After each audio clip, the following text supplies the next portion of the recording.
Question d'un lecteur.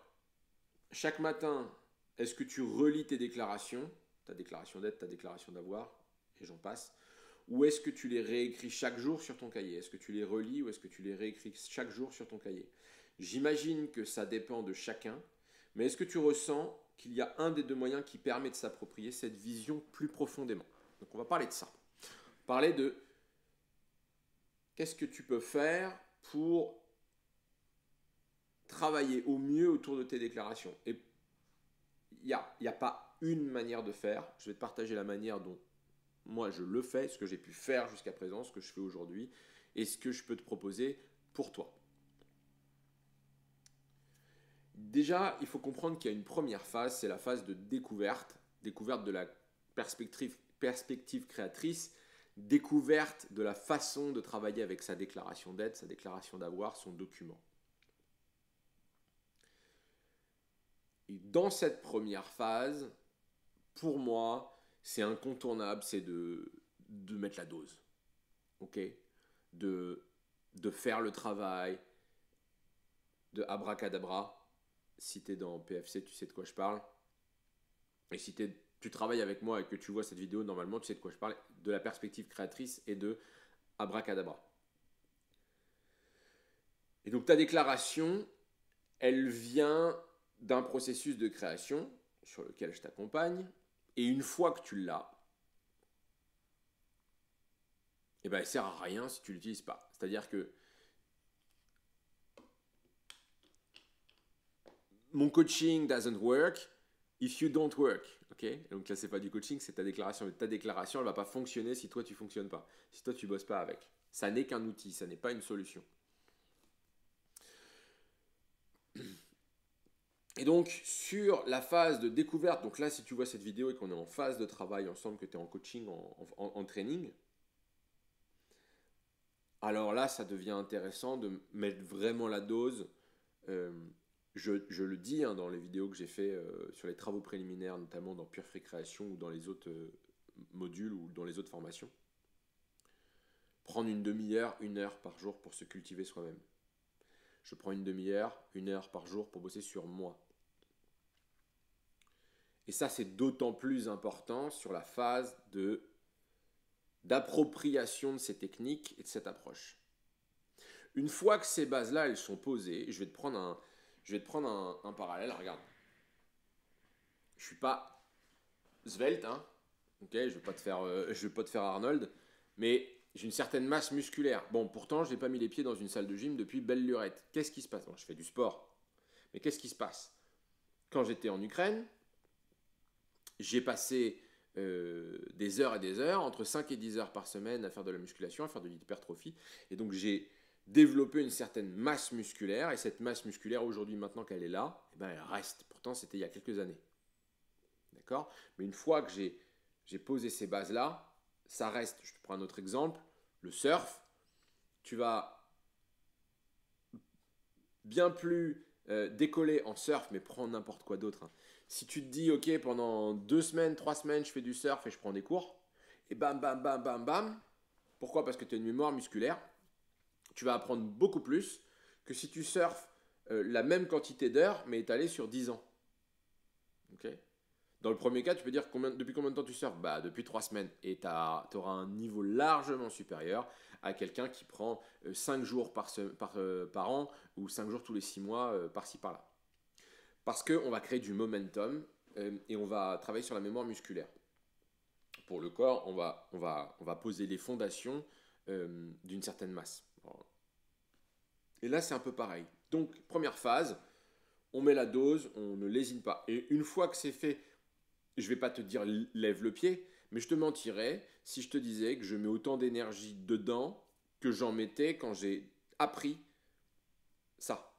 Mais c'est la même chose si je te prends un prof de yoga. Un prof de yoga, quand il va faire son yoga teacher training, il va faire du yoga je ne sais pas combien d'heures par jour. Il va vivre, penser, dormir yoga pendant des lustres. C'est pareil quand tu vas dans certaines écoles. Ça ne veut pas dire que tu vas vivre comme ça toute ta vie. Donc l'intensité du départ, déjà, est de bien penser que du coup, ça vaut le coup de mettre les gaz parce que tu es en train de poser les bases. Et Et de garder en tête que ça n'est qu'un état. Donc tu n'auras pas l'obligation, d'ailleurs rien n'est obligatoire, tu n'as pas l'obligation de maintenir cette intensité ad vitam aeternam. Okay, les choses, elles sont souvent plus difficiles avant de devenir faciles. Donc ce qu'on veut, c'est créer des habitudes. Comment je crée des habitudes? En m'habituant. Ok. Donc je vais m'habituer en passant à travers l'inconfort. Pourquoi? Parce que c'est inconfortable quand on n'a pas l'habitude de prendre le temps de faire sa déclaration. C'est inconfortable de réécrire la même chose tous les matins et de dire je suis, je suis, je suis. C'est inconfortable de se regarder dans la glace au départ et de se dire je suis, tu es, je suis, tu es, en se regardant soi-même dans les yeux. Aujourd'hui, j'ai aucun problème. Pour moi, c'est facile. Je peux me croiser devant la glace, je peux me raconter n'importe quoi. Je peux me dire Charlot, je t'aime. Alors que c'est un truc, quand tu l'as jamais fait, c'est chelou quand même. Je te dis pas qu'il faut que tu fasses ça ou que tu te parles de cette manière-là, je te prends juste ça à titre d'exemple. Mais de la même manière, quand tu n'as jamais fait de musculation, tu rentres dans une salle de gym, moi c'était mon cas, je rentre dans une salle de gym, j'étais pas terrorisé, mais j'étais très intimidé en fait, toutes ces haltères, tous ces mecs, on dirait qu'on est à Los Angeles. Bon, une fois que tu as fait des mois d'entraînement, 5 jours par semaine avec un entraînement personnel, moi j'ai soulevé des 100 kilos, des choses comme ça, d'un peu dans tous les sens. C'est pas du tout le même rapport, mais avant d'en arriver là, il y a un parcours qui est inconfortable. Avant de réussir à surfer, tu te boites. Avant de réussir à courir, tu galères. Donc, prendre en considération que c'est un processus et que avant que ce soit facile, c'est pas évident. Donc ça, c'est la première partie de ma réponse, qui est l'introduction, la création d'un certain momentum, la création d'un certain matelas, en fait, sur lequel ensuite tu vas pouvoir taper. Et ensuite, on va avoir une deuxième phase, une fois que c'est beaucoup plus assimilé, que tu vas commencer à faire l'expérience de ça, c'est-à-dire que ton état d'être va changer en faisant ce inner work, ce travail intérieur, tu vas commencer à pouvoir plus doser. Ok? Et c'est pour ça que je ne l'encourage pas, mais quelqu'un qui ne travaille pas avec sa déclaration pendant une journée, une semaine, un mois, mais qui a bossé dessus pendant des lustres, c'est un peu comme un corps qui aurait été musclé. Forcément, même si tu fais pas de muscu pendant 3 semaines, ton corps il va pas se réduire en peau de chagrin du jour au lendemain. Mais c'est pareil. Mais pour ça, il faut avoir de l'épargne. Ok, on a mis de côté. Deuxième partie de ma réponse, comment je travaille sur l'écrit ou la voix. Donc je vais reprendre la question. Est-ce que tu relis ces déclarations? Est-ce que tu les réécris chaque jour sur ton cahier? Est-ce que tu ressens qu'il y a un des deux moyens qui permet de s'approprier cette vision plus profondément? La meilleure manière, c'est comme en sport, le meilleur entraînement, c'est celui qui fonctionne. Donc là, la meilleure manière, c'est celle qui fonctionne pour toi. Ceci étant dit, avant de savoir quelle est la manière qui fonctionne le mieux pour toi, le mieux c'est de tester. Ok, numéro 1. Numéro 2, plus tu vas multiplier les sens, plus tu vas mettre des chances de ton côté. Je prends pour exemple, si tu as lu les livres d'Alex Hormozy, $100 million sales et $100 million proposal ou un truc offer,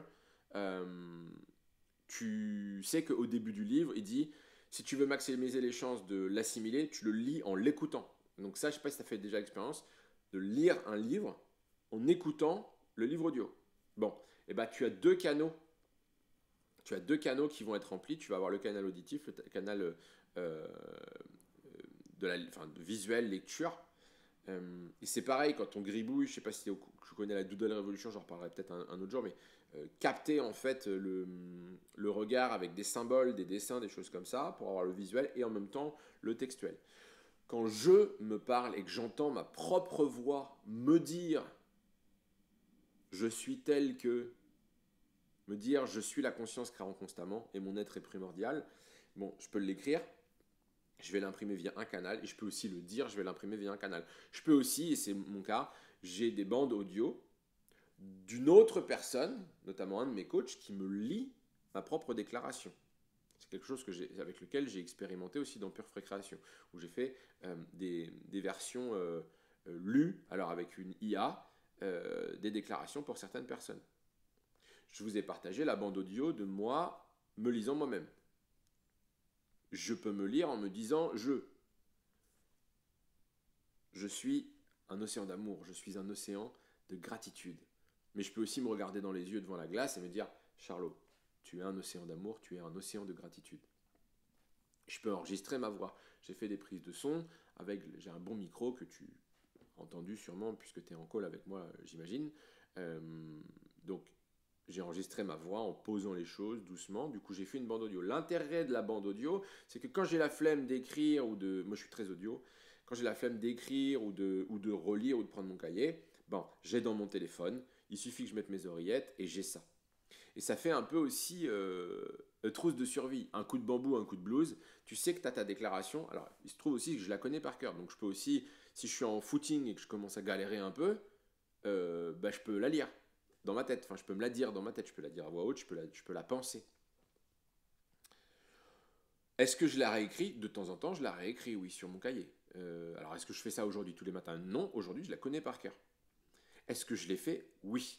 Je l'ai réécrite matin et soir pendant plusieurs semaines, plusieurs mois. Au moins le matin. Ok? Donc, ce que je peux te dire en conclusion de ça, c'est que il vaut mieux trop que pas assez. Tu peux pas te tromper, tu peux difficilement être en surdosage. Tu peux pas te tromper en fait. Si ta déclaration, tu bosses bien le processus et que tu as une connexion émotionnelle, hein, c'est pas le tout de le lire intellectuellement, mais au début, tu captes pas ce que tu fais. C'est-à-dire qu'au début, c'est très intellectuel. C'est je suis tel que je suis. Il y a un décalage entre ce que tu ressens et ce que tu dis. C'est comme, je sais pas moi, prendre un micro en montant sur scène et en étant gêné. En fait, bon, bah, il se passe pas la même chose que si tu dis, ok, je prends la place de la scène et Mais bon, avant d'avoir cette aisance-là, il y a un mal-être au début. Et ce mal-être, c'est comme dans tout, plus tu vas aller dans l'inconfort, plus tu vas trouver du confort et plus ça va fonctionner. Ok? Donc on veut aller dans cet inconfort-là. Mais tu ne peux pas te tromper au niveau du dosage. Bien sûr, c'est pas le tout de passer sa journée à lire ça, et si tu fous rien dans le reste du monde à côté, dans le travail outer doing, travail extérieur, et que tu fais que du travail intérieur, je sais pas si ça va porter ses fruits à court terme. Ceci dit, ça ne peut pas être à côté de la plaque. Multiplie les méthodes, vois ce qui fonctionne pour toi. Et j'ai envie de te dire, comme du MMA en fait, hein, si on prend la déclaration, c'est quoi? C'est je déclare que je vais là-bas et que je suis ça. Et en déclarant ça, donc je le déclare, voilà qui j'ai envie d'être. Et en le déclarant, je me dis, bah maintenant je vais le lire et c'est ça que je suis. Et je vais devenir ça au fur et à mesure. Mais donc c'est comme du MMA. Imagine que la lumière, elle s'éteint. Et le travail de la déclaration, c'est aussi un art martial de dire, ok, paf, je vais rallumer la lumière. Tac. Et donc ma déclaration, c'est, ah ouais putain, ok, ça va pas. Bon, ok, je vais regarder ma déclaration, je vais refaire mon travail, je vais me pardonner, je vais me recréer. Et je retrouve mon cap. Donc c'est un GPS. Et donc je vais remettre l'adresse dans le GPS. C'est aussi ça. C'est le matin, je regarde le GPS, ah oui, c'est là-bas qu'on va. Ou c'est alors, putain, je suis perdu. Ah bah, reprends le GPS, remets l'adresse dans le GPS. Et donc, si on pense à un art martial qui sait, ok, la lumière, elle est éteinte, paf, j'arrive pas, je fais paf, je la rallume, et puis tous les matins, je la rallume, et puis je la rallume, et puis je la rallume, puis je la rallume, et puis je la rallume, et je la rallume, et puis après, c'est un pu, ou alors je la rallume très vite. Mais du coup, ma déclaration, plus je vais la maîtriser, plus je vais pouvoir rallumer la lumière, ou même la lumière va moins s'éteindre, parce que ma déclaration, elle va être intégrée, elle va être incorporée. C'est pour ça que je veux passer par un maximum de sens. Ok? Mais il n'y a pas de solution. Je veux pas être dogmatique. Parce que c'est pas mon travail, c'est pas mon rôle, c'est pas ce que je suis, c'est pas le mieux pour toi. Donc l'idée, c'est pas que ce soit un dogme, c'est une proposition artistique. C'est pas un truc de gourou. Même si il faut y croire pour que ça marche, mais il n'y a pas de fais ça et il n'y a pas de fais ci, fais ça et ta vie ira mieux. Il y a moi, voilà ce que je fais et ça me fait du bien et je crois qu'en faisant ça, ça peut te faire du bien, mais ça reste une approche, c'est un art de vivre en fait.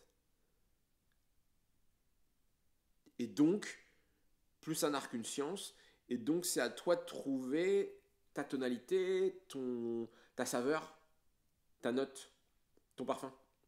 J'arrête avec les analogies. voilà ce que je peux vous partager sur la déclaration. Donc, est-ce que je dois parler ma déclaration? Est-ce que je dois l'écrire? Est-ce que je dois l'écouter? Ben, en fait, c'est tout. C'est tout ça.